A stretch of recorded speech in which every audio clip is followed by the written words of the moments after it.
धर्मेंद्र जी के बेटी ईशा देओल ने अपने पिता के पहले घर पर 30 साल तक कदम नहीं रखा था, लेकिन हालत इंसान को कहां से कहां पहुंचा देता है। जब ईशा देओल ने उस घर पर पहला कदम रखा, तब दरवाजा खुलते ही उनका सामना उस शख्स से हुआ जिससे उनकी कभी मुलाकात ही नहीं हुई थी।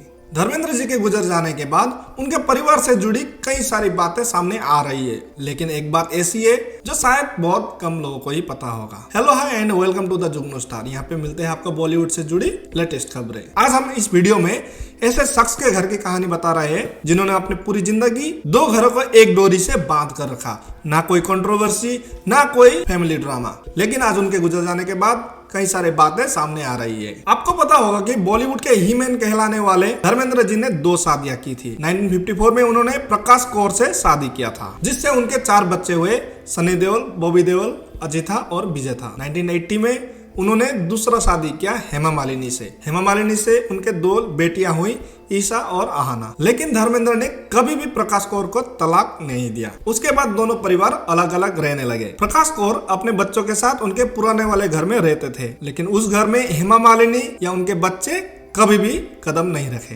दोनों परिवार एक दूसरे के जगह की इज्जत करते हुए दूरी बना कर रखे थे, लेकिन 2015 में एक ऐसी घटना हुई जिससे ये सारे दूरियां टूट गई। धर्मेंद्र जी के बड़े भाई अजित देओल, जो कि अभय देओल के पिता है, वो बीमार हो गए थे और उनका इलाज घर से चल रहा था। ईशा और आहाना अपने ताऊ जी के साथ और अभय देओल के साथ काफी करीब थे, इसलिए ईशा देओल ने कहा कि वो अपने ताऊ को देखना चाहती है, लेकिन वो हॉस्पिटल पर नहीं थे। उनका घर से इलाज चल रहा था, जिसके चलते उनका जाना इम्पॉसिबल हो रहा था। लेकिन इसी बीच एक तरीका सामने आया।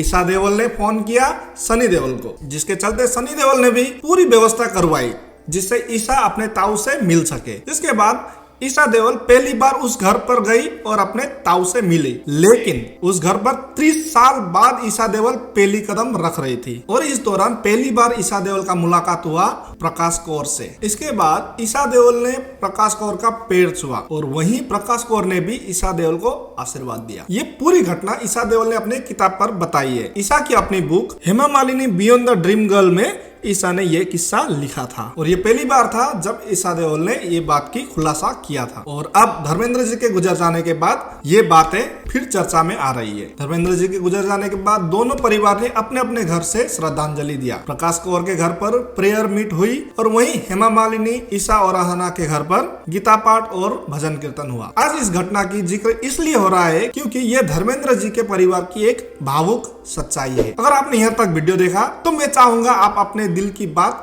कमेंट बॉक्स पर जरूर लिखें, क्योंकि हर फैमिली की एक कहानी जरूर होती है। तो बस यही था छोटी सी इन्फॉर्मेशन। अगर आपको ये जानकारी पसंद आए तो वीडियो को लाइक जरूर करें और बॉलीवुड से जुड़ी ऐसे ही किस्सों के लिए हमें सब्सक्राइब करें। तो मिलते हैं अगले वीडियो के साथ, तब तक के लिए बाय बाय।